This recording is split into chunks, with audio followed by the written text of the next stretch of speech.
Hey everyone, God bless you, and a very happy feast of the Holy Great Martyr, the Mir streaming Saint Demetrius on this, the second day of his feast, and the Holy Martyr Nectar also, who Saint Demetrius strengthened to fight the fight of faith. If you don't know about these two incredible saints, go onto the PNP app today and go to the Synaxarion and listen to the beautiful account of their lives. It's absolutely marvelous. Both of these incredible saints are hymned in the hymnody of the church yesterday and today as models of virtue. And it's about virtue that I'd like to speak just for a moment. And the cardinal virtues. You know, the quest for virtue is, according to St. John of Damascus, the quest for developing your true love for God.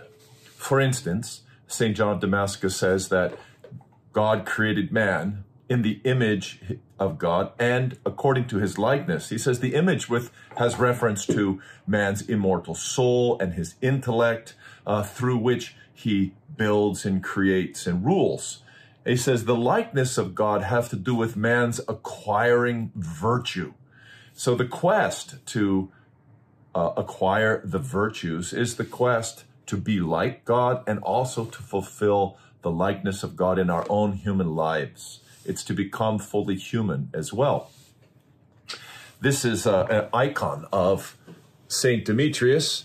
This comes in a wonderful pack I got maybe 25 years ago of icons that all fit in this little icon case by the very esteemed iconographer, Father Anthony Salzman. Saint Demetrius is a tremendous encouragement to Christians all over the world for his unwillingness to compromise his virtue for any reason at all. You know, the first portion of scripture that lists the four cardinal virtues is, in fact, in the Wisdom of Solomon, I believe in chapter 8.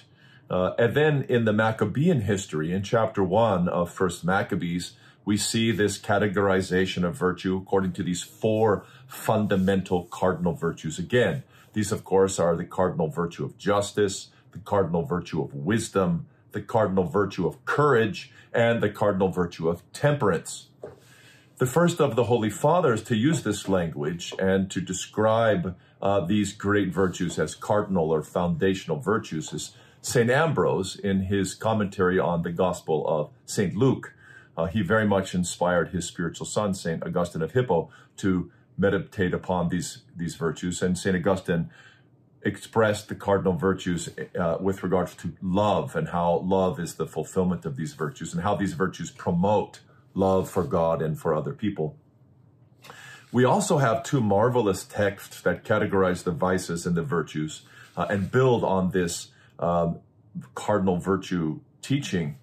First from St. John Cassian, the great 5th century church father, who wrote a marvelous book called The Institutes, in which he describes the 8 vices. He takes Evagrius Ponticus's 8 evil thoughts and he develops them, alters them a little bit in his text. That text is actually excerpted and then placed into the first volume of the Philokalia. And also St. John of Damascus, his famous text on the virtues and the vices, which is found in the second volume of the Philokalia, develop this concept of the cardinal virtues and all of the other virtues that flow from them.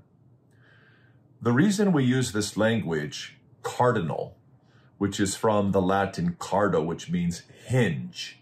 So we use this language to describe justice and wisdom and courage and temperance as these foundational virtues upon which all of the other virtues of soul and body are built, so that in the expression of these other virtues, they are always expressed in the Christian life in a just way, according to the common good, in proper measure, and in a firm way or a strong way that overcomes every obstacle, which is what the cardinal virtue of courage is all about. St. Peter, in his second epistle, he says this to us as an encouragement to all Christians. He says, we must add to our faith virtue. We must add to our faith virtue. And if you're interested in learning more about the cardinal virtues as well as the 7 deadly sins, and how the cardinal virtues are enabling us to build a life that pleases God, that manifests God's character, as well as actualizing our own calling from God to be in his image and likeness.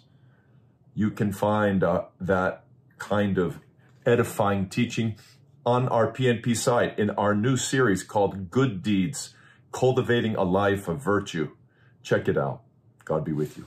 Patristic Nectar Publications is pleased to present Good Deeds, Cultivating a Life of Virtue, a 7-part lecture series. These lectures expound the place of good works in the salvation of the Christian, the nature of virtues and vices, and the traditional means for cultivating virtue in the Christian life. St. John of Damascus, in his text On the Virtues and the Vices in the Philokalia, writes that every man is said to be made in the likeness of God as regard his imitation of God through virtues and godlike actions. The study and cultivation of virtue is the quest both to love God and also to become a true human being. For these and other available titles, please visit our website at patristicnectar.org.